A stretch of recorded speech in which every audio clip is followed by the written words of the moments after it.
Hello guys, welcome to my channel. তো যেহেতু ইলিশের মরশুম, তাই চলে আসলাম নতুন একটা রেসিপি নিয়ে। আজকে করব হচ্ছে ইলিশ পোলাও।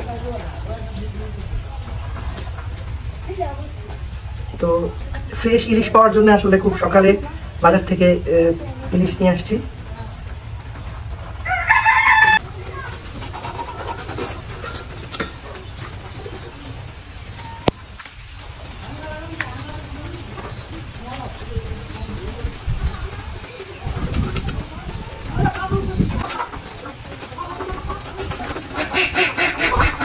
ফ্রেশ মাছ আসলে পাওয়াটা খুব কঠিন। তুমি গ্রামের বাড়িতে আসলেই আসলে কিছু না কিছু রান্না ট্রাই করি। আসলে মা একটু অসুস্থ, মাকে জ্বালাই না, নিজেই চেষ্টা করি। আর বাবা আসলে আমার রান্নাটা ভালো খায়, এই জন্য আমি কিছু না কিছু চেষ্টা করি বাবাকে বানিয়ে খাওয়ানোর জন্য, মাকে বানিয়ে খাওয়ানোর জন্য। তো আসলে গ্যাসের চুলা রয়েছে, বিলিন্ডার গ্যাসের চুলা। আসলে আমার মনে হয় এগুলোর থেকে পাটায় বেটে বাটা মশলাটা আমি আসলে আমার মনে হয় রান্নাটা আমার ভালো লাগে, খেতেও ভালো লাগে এবং আমার করতেও ভালো লাগে। এবং গ্যাসের চুলার থেকে মাটির চুলাটা আমার আসলে ভালো লাগে, এই জন্য আমি গ্রামে গেলে মাটির চুলায় এবং মাটির চুলায় রান্না ট্রাই করি। তো মাছ কাটা শেষ, এরপরে অন্যান্য প্রস্তুতি।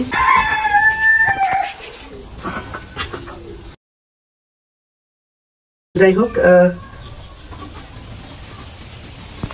তো ইলিশ পোলাও করার জন্য পেঁয়াজ কেটে নেব, কিছুটা বেটে নেব, হচ্ছে আপনার অল্প কিছু বেটে নেব এবং কিছুটা বেরেস্তার জন্য ভেজে নেব। এই জন্যে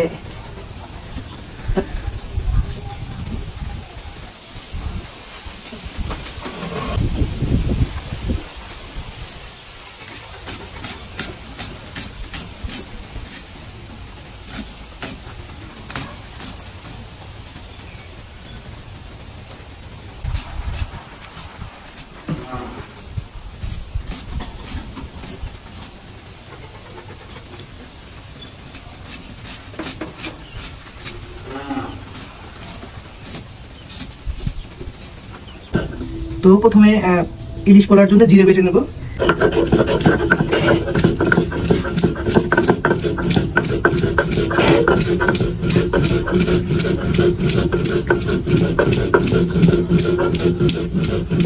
তো আগেই বলেছি আসলে বাটা মশলা আমার ভালো লাগে, রান্না করতেও ভালো লাগে এবং খেতেও আমার মনে হয় বাটা মশলার টেস্ট অনেক বেশি।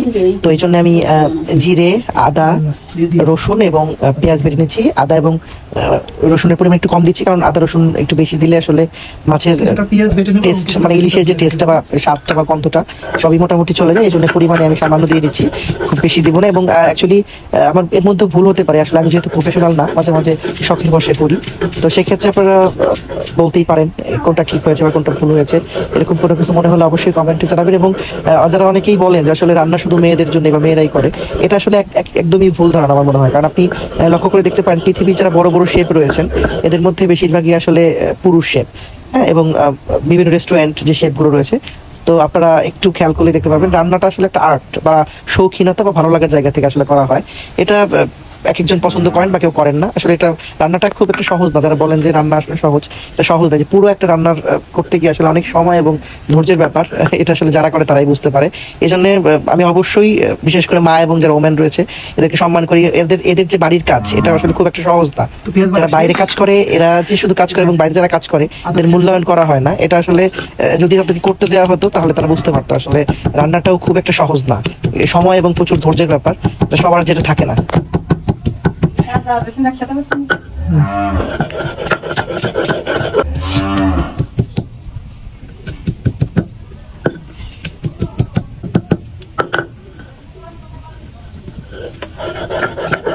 তো রসুন আসলে বেশি দেওয়া যাবে না, সামান্য কয়েক রসুন দিয়েছি, কারণ এই রসুন বেশি দিলে আসলে মাছের যে গন্ধটা সুন্দর, এই সুঘ্রাণটা আসলে নষ্ট হয়ে চলে যাবে।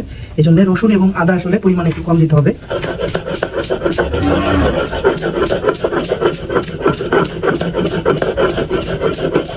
তো বেটে নিলাম জিরে, পেঁয়াজ, আদা এবং রসুন।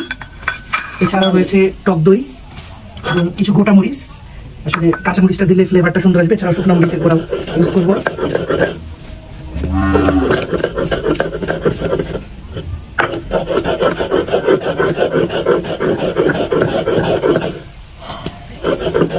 তো বাটাবাটির কাজ শেষ করলাম। তো এবার কড়াইতে তেল দিয়ে দিচ্ছি।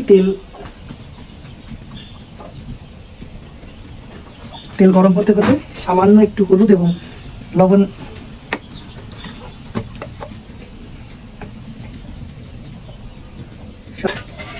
তোর সামনে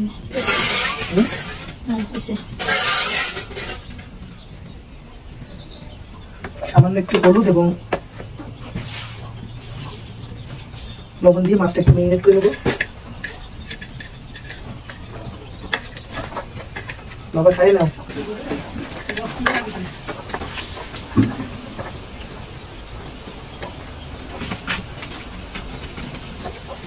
মাছটা এখানে কিছু থাকবে এবং চালটা মোটামুটি আধা ঘন্টা 40 মিনিট ভিজিয়ে রেখে এবং ঝর্ণা দিয়ে রেখেছি যাতে জলটা আসলে ঝরে যায়। এইভাবে আপনার যতক্ষণ সময় পারেন, কেউ 1 ঘন্টা রাখতে পারে, কেউ আধা ঘন্টা, আমি আধা ঘন্টা 40 মিনিট রেখে চালটা ঝরাতে দিয়েছি জল। এটা করলে খুব ভালো হবে। এবং তো যেহেতু তেলটা গরম হয়ে গেছে, তো আমি বেরেস্তার জন্য তেজপাতা দিয়ে নেবো। ওখানে চলে আসতে তেজপাতা সব কিছু রেখে কাছে চলে এসে তেজপাতা বের করে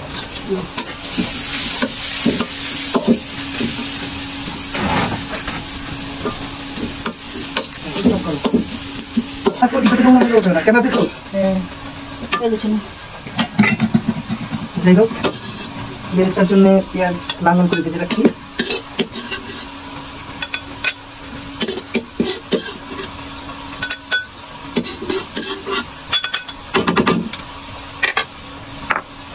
এর মধ্যে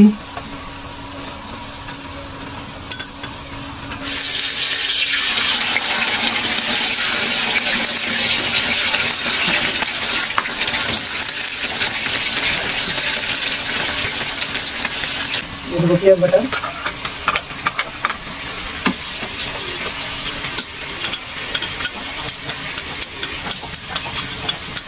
রসুন বাটা, আদা বাটা দিচ্ছি,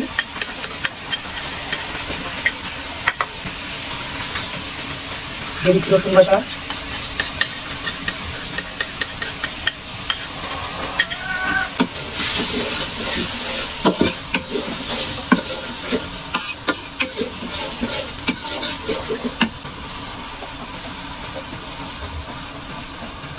মরিচের গুঁড়ো, 2 চামচ দিয়ে দিলাম। বেশি দিলাম কারণ অনেকেই আসলে আমরা একটু ঝাল পছন্দ করি, বাবাও ঝাল পছন্দ করেন।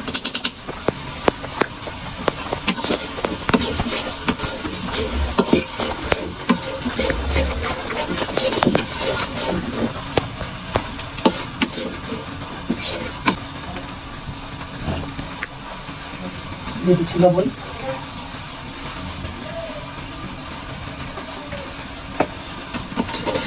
টক দই। এখানে আসলে আমি 100 গ্রাম টক দই রেখেছি।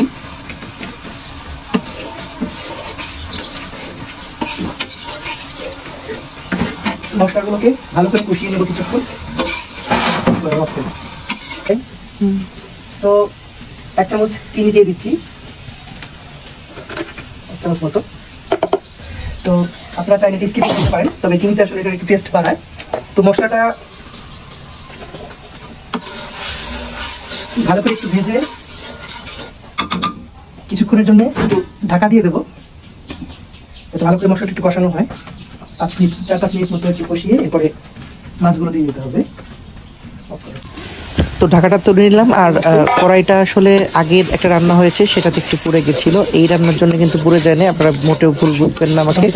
তো যাই হোক, মশলাটা কিছুক্ষণ কষিয়ে তারপরে হচ্ছে মাছ দিয়ে দেবো এবং মাছ দিয়ে আরও কিছুক্ষণ কষিয়ে নেব এবং কষিয়ে নেবার পর আবার একটু ঢাকা দিয়ে দেবো যাতে মাছগুলো একটু সিদ্ধ হয়।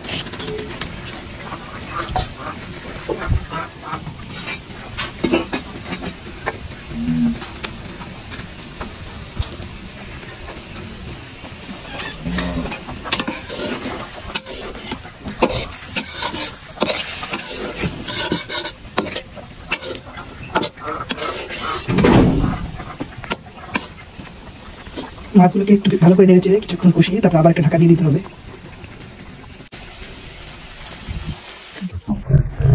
তো ঢেকে দেবার আগে কয়েকটা কাঁচামরিচ মাঝখান থেকে চিড়ে রেখেছিলাম, সেগুলো দিয়ে দিলাম। আসলে কাঁচামরিচ দিলে একটা আলাদা ফ্লেভার এবং টেস্ট আসবে, যার কারণে দিয়ে দিলাম। ঝালটাও একটু বাড়বে যেহেতু শুকনো মরিচের গুঁড়া দেওয়া হয়েছে, এবং এর সাথে কয়েকটা কাঁচামরিচ দিয়ে দিলাম, যার কারণে খেতে আরেকটু সুস্বাদু হবে। কিছুক্ষণ সময়ের জন্য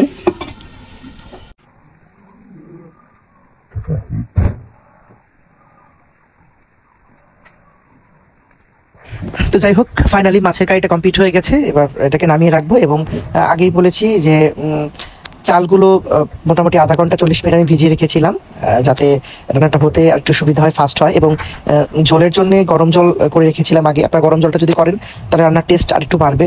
তো যাই হোক, এবার পোলাওটা করে নেব এবং পোলাওটা হচ্ছে ভালো মতো ভেজে নিতে হবে। এবং এরপরে মাছগুলো হচ্ছে একটু আলাদা করে এবং আপনার মাছের যে কারিটা আছে সেটা দিয়ে দিতে হবে পোলাওয়ের মধ্যে। তো যাই হোক, তেল দিয়ে দিলাম। তেল দিয়ে পোলাওটার মধ্যে একটু পেঁয়াজ এবং আদা বাটা দিয়ে পোলাওটা কিছুক্ষণ ভেজে নেব।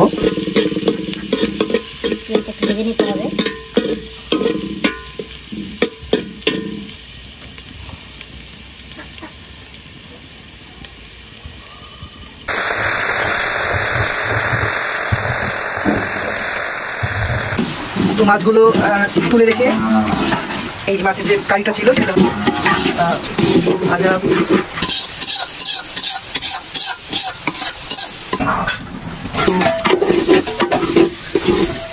মাছের যে মশলাটা যে পোনাটা ছিল সেটার মধ্যে দিয়ে ভালো করে কিছুক্ষণ কষিয়ে তারপরে পরিমাণ মতো জল দিয়ে হালকা আঁচে রেখে দিতে হবে।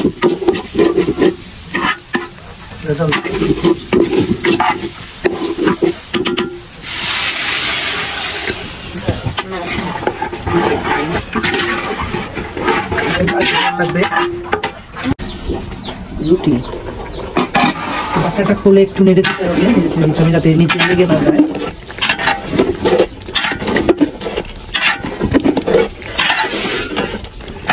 সুন্দর একটা কালার আসছে এবং খুব সুন্দর একটা স্মেল আসছে। মাছগুলো এবার দিয়ে দিতে হবে। চাল অনেকটা ফুটে এসেছে।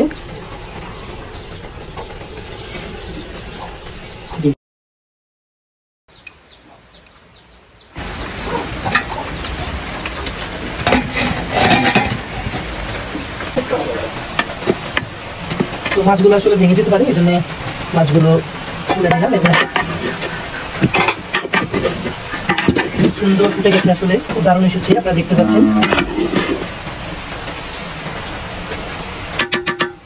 এবার বেরেস্তা দিয়ে বেরেস্তাগুলো দিয়ে দেবো।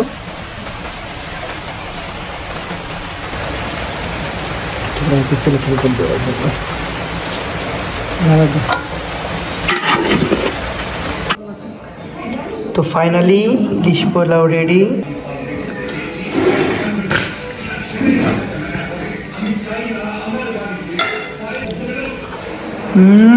তো ধন্যবাদ মাকে ক্যামেরাম্যানের দায়িত্ব পালন করার জন্য। তো ভিডিওটি কেমন লাগলো অবশ্যই জানাবেন কমেন্টস করে, আর লাইক করুন, শেয়ার করুন। এরকম আরও ভিডিও পেতে অবশ্যই চ্যানেলটি সাবস্ক্রাইব করে আমাদের সাথে থাকুন। Thank you.